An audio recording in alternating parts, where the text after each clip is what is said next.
Bonjour les amis, je voulais vous parler un petit peu d'Ukraine. Alors au niveau des combats, il n'y a pas vraiment de grosses nouvelles. Qu'on est rentré dans une bataille de position et puis il y a des petites avancées russes mais qui sont contrebalancées en fait par des avancées ukrainiennes. Donc on va dire que c'est un espèce de match nul qu'il y a, mais on, on se dirige plutôt vers un conflit qui risque de se prolonger, vu qu'on est rentré dans une guerre un peu à la 14-18, donc une bataille de position, une lutte de tranchées, une lutte d'artillerie, en sachant que quand même les Russes risquent à terme de se retrouver plus limités que les Ukrainiens, de par les capacités de leur industrie. On sait que par exemple en Russie actuellement, ils viennent d'autoriser la construction de voitures sans airbag, parce qu'ils n'ont plus les composants électroniques pour activer les airbags. Donc ces composants sont dirigés vers des industries de l'armement. Donc voilà, ils sont en manque de certains composants technologiques. Au niveau de l'Ukraine, de l'autre côté, ils ont l'Occident qui est en train de les armer. Donc après un premier blocage, l'aide de 40 milliards américaine, elle va bien arriver. Et ça risque vraiment de peser, de faire la différence. Donc d'un point de vue militaire, voilà, les choses bougent pas tellement, quoi. Après, moi, je voulais parler des propagandes. Et alors, certes, la propagande occidentale est nauséabonde, mais la propagande russe est pas mieux, quoi. Parce que le coup de les Ukrainiens, c'est tous des nazis. Alors moi, déjà, faut me dire où est-ce qu'il y a un pays au monde qui se revendique comme nazi. Moi, j'ai jamais vu ça. Qu'on comprenne le fait que certains des éléments de l'armée ukrainienne soient nazis, pour dire c'est tous des nazis, on doit tous dénazifier. Même les Russes savent que ça tient pas la route. C'est pour ça que Poutine, il dit les nazis et les nationalistes. Donc pour lui, un nationaliste ou un nazi, c'est la même chose. Et dans sa vision du monde, l'Ukraine n'existe pas, n'a pas de raison d'exister. Pour lui, l'Ukraine, c'est la Russie, et c'est pour ça qu'il veut en fait conquérir l'Ukraine. Donc derrière cet argument d'aller combattre les nazis, en réalité, c'est surtout une guerre d'annexion que fait la Russie, et il faut dire ce qui est, quoi. Je veux dire, il faut arrêter de raconter des conneries à dire qu'ils sont allés là-bas pour défendre ci ou défendre ça. Ils sont allés là-bas pour défendre leurs intérêts géopolitiques. Un point, c'est tout. Et l'être humain dans tout ça, il pèse pas cher dans l'équation. C'est des intérêts géopolitiques et on fait la guerre pour ça, quoi. Donc même l'histoire du Donbass, on me dira ils ont été pour défendre les pro-russes au Donbass. Mais pourquoi il y a eu des combats au Donbass? Il faut le dire, ça aussi. En fait, s'il y a eu des combats au Donbass, c'est que l'armée russe a envahi le Donbass. C'est pas les gens du Donbass qui sont eux-mêmes équipés et puis qui auraient fait face à l'armée ukrainienne depuis 8 ans, quoi. Donc cette armée ukrainienne que l'armée russe a de la peine à défaire. Donc en fait, les simples rebelles du Donbass, eux, ils auraient tenu face à cette armée ukrainienne. Donc on voit que ça tient pas la route. Et on sait que depuis le départ, c'était l'armée russe qui était rentrée au Donbass, comme elle est rentrée en Crimée. Et en fait, ce qui s'est passé, c'est que une fois qu'ils ont envahi parce que ça aussi, c'est une invasion, ils ont envahi la Crimée. Une fois qu'ils ont envahi la Crimée, qu'ils ont fait leur référendum, pour pas que l'opinion publique internationale soit focus ou concentrée sur la Crimée, à réclamer un retour de la Crimée en fait dans l'Ukraine, il a créé un autre point de fixation, c'est-à-dire au Donbass. Donc il a demandé à ses troupes d'envahir le Donbass en prenant le prétexte que voilà, il fallait défendre les pro-russes sur place qui étaient martyrisés. Et certes, il y avait des problèmes ethniques, mais bon, ça aurait pu se résoudre par d'autres moyens que par la guerre. Et puis, si vraiment ces gens-là aussi se sentaient russes, ils auraient pu aussi partir en Russie, hein. Je veux dire, c'est pas des territoires qui manquent en Russie. Je veux dire, c'est le pays le plus grand du monde.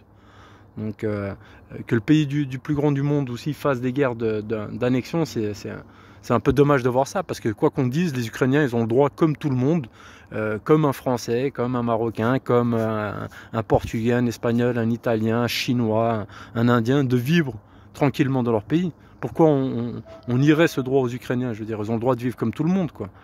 Alors après, le fait de dire ah oui, mais c'est des nazis. Ouais, mais des nazis, il y en a en Russie aussi, des nazis, quoi. Il y en a plein même. Un temps à Moscou, c'était blindé de nazis, quoi. Je veux dire, même en Israël, il y a des nazis, quoi. Donc cet argument-là, moi je trouve, c'est un argument pourri, quoi. En fait, c'est simplement quand on fait la guerre, il faut diaboliser l'ennemi. Et comme dans nos médias à nous, on diabolise les Russes, bah, de l'autre côté, il faut diaboliser en fait les Ukrainiens, quoi. Et cette propagande-là, elle pue la merde. Et en fait,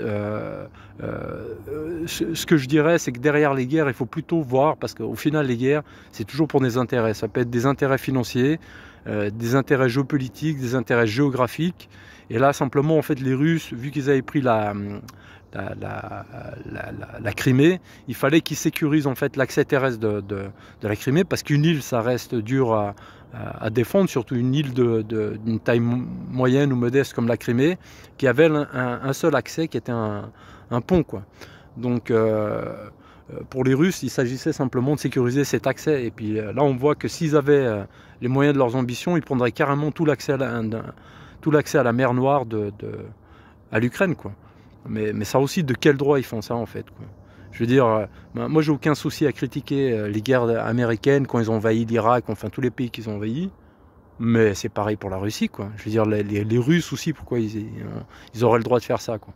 C'est pour ça que moi ça me gave un peu ces propagandes, mais c'est les propagandes des deux côtés, c'est pas que d'un côté. Poutine, il a très bien joué pendant longtemps, mais voilà, ça fait quand même quelques temps que voilà, il commence à sortir de son territoire pour aller prendre des territoires en fait dans des pays qui font pas partie de la Russie. Je parle aussi pour la Géorgie, où ils sont intervenus aussi dans 2 régions de la Géorgie, mais à quelque part, qu'est-ce qu'ils vont foutre en Géorgie, quoi? La Géorgie, que je sache, c'est pas la Russie, et l'Ukraine et le Donbass, que je sache, c'est pas la Russie. En tout cas, jusqu'à aujourd'hui, c'était pas la Russie. Donc après, on peut toujours vouloir réécrire l'histoire, mais attention avec ça, hein, parce que je veux dire, historiquement, des conflits territoriaux, on pense à l'Alsace-Lorraine ou d'autres régions, le Maroc avec l'Espagne, l'Espagne avec l'Angleterre sur Gibraltar, le Portugal a des conflits territoriaux avec l'Espagne aussi. Enfin, je veux dire, c'est des guerres sans fin, hein, parce que dans l'histoire, les frontières, elles ont bougé. Par contre, on pensait qu'on était passé à un siècle, on allait arrêter avec ces guerres d'annexion. On pensait que c'était quelque chose même d'il y a 2 siècles pratiquement, ou du siècle dernier, où on a eu les 2 guerres mondiales. Mais en fait, on voit que pour certains, non, quoi. Alors qu'il y a une lutte d'influence et cette bonne guerre, que certains pays essaient de faire en sorte que certains pays aillent dans leur camp. J'ai envie de dire, cette bonne guerre, c'est normal. Maintenant, envahir les pays parce qu'on a perdu cette guerre-là, cette guerre d'influence. Et aussi, il faut expliquer pourquoi la Russie a perdu cette guerre d'influence. C'est dû aux Russes eux-mêmes, en fait, quoi. Parce que, et pourquoi aussi Poutine, quand il a envahi, il pensait que, en fait, que son armée elle allait être accueillie en tant que libérateur en Ukraine. C'est simplement qu'il a investi des milliards en fait, auprès de ses services secrets qui lui garantissaient que oui, ils avaient de l'influence en Ukraine, que les Ukrainiens adoraient les Russes, que en cas d'invasion, ce serait comme la Crimée et tout. Et pourquoi ces fausses informations remontaient? C'est simplement que Poutine a investi des milliards, mais en fait, ces milliards, ils ont été détournés par les services secrets. Donc quand Poutine a été posé la question de dire mais ça y est, on peut envahir, on a l'opinion avec nous, bah, les services secrets devaient justifier les milliards qu'ils avaient détournés. Donc ils disaient oui c'est bon, bah oui bien sûr on a investi l'argent, les gens sont pour nous et tout. Et puis c'est pour ça qu'ils ont eu une surprise en arrivant, bah non il n'y avait rien du tout, quoi. Il y avait en 8 ans et depuis l'invasion de la Crimée, les Ukrainiens sont devenus ultranationalistes et ils détestent les Russes plus que tout, quoi. Donc ils ont été loin d'être accueillants libérateurs, y compris dans le Donbass. Jusqu'à aujourd'hui, tout ce qu'on a vu, c'est des manifestations de personnes, contre la présence russe, y compris dans les villes occupées par les Russes dans le Donbass. Et les seules images que les Russes ont réussi à dire « Ah oui, la population est contente », c'était des distributions de boîtes de conserve à des gens qui probablement crevaient la dalle. Et on voyait qu'ils venaient les chercher et ils ne faisaient pas de sourire, hein, les gens, quoi. Donc voilà, quoi. C'était juste pour dire que la propagande, voilà, elle pue, mais elle pue des 2 côtés. Moi, je trouve qu'au final, ça reste une guerre sale. Pour les objectifs de la Russie, ok, ils ont quand même atteint des objectifs militaires, hein, ça, il ne faut pas le nier, avec l'accès à la Crimée. Mais sur un plan plus large et géostratégique, bah, je sais pas, moi, je vois pas vraiment où il est le gain, parce qu'en fait, ils voulaient pas que l'OTAN arrive à leurs frontières. Ils ont réussi à ce que la Suède et la Finlande demandent en tout cas l'adhésion à l'OTAN. Donc ça y est, l'OTAN est à tes frontières, donc je sais pas où est la réussite, quoi. C'est surtout une guerre où ça risque d'être une guerre d'embourbement. Et puis je voudrais aussi dire mais pourquoi en fait les pays se détournent de la Russie, ou plutôt de l'axe russo-chinois, pour se tourner vers l'Occident. Ça, il faut le comprendre aussi. Parce que prenons deux exemples, même deux, trois exemples. Taïwan, la Corée du Sud, la Corée du Nord. Donc la Corée du Nord, c'est quelqu'un qui est dans l'axe Russie-Chine. Ça fait rêver quelqu'un, la Corée du Nord? Bah, peut-être les Ukrainiens, ils n'avaient pas envie d'avoir un avenir, un destin à la Corée du Nord. Ou même la Biélorussie, est-ce que ça fait rêver quelqu'un, la Biélorussie? Quelqu'un a envie d'aller s'installer là-bas? Ça fait pas rêver. Et puis dans l'autre camp, on a des exemples comme Taïwan ou comme la Corée du Sud. Là, je suis désolé, hein, c'est des pays démocratiques. On y vit bien, ils ont un niveau de vie élevé. Donc voilà, je veux dire, la guerre, elle se fait là-dessus. Il faut faire rêver, je veux dire, tu vas attirer des gens dans ton camp, fais-les rêver.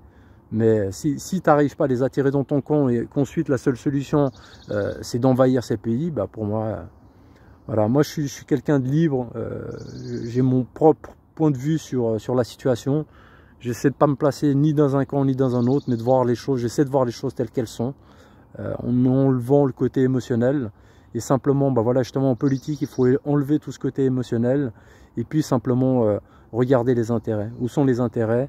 Et à ce moment-là, on comprend mieux pourquoi il y a des guerres. C'est tout le temps des questions d'intérêt. Comme les Américains, quand ils étaient en Irak, c'était pour des questions d'intérêt, c'était le pétrole, c'était la domination du Moyen-Orient, mais c'était sûrement pas pour aller libérer les Irakiens, ou pareil pour la Libye. On sait qu'on est allé là-bas pour des intérêts, et sûrement pas non plus pour le peuple libyen. Vu que tous ces pays, après ces invasions, ils ont vécu en guerre civile. Donc c'était sûrement pas pour les peuples. Donc voilà, quand il y a des guerres, regardez plutôt les intérêts, et les discours, la propagande, laissez ça pour la masse, parce que c'est vrai, c'est à chier, quoi.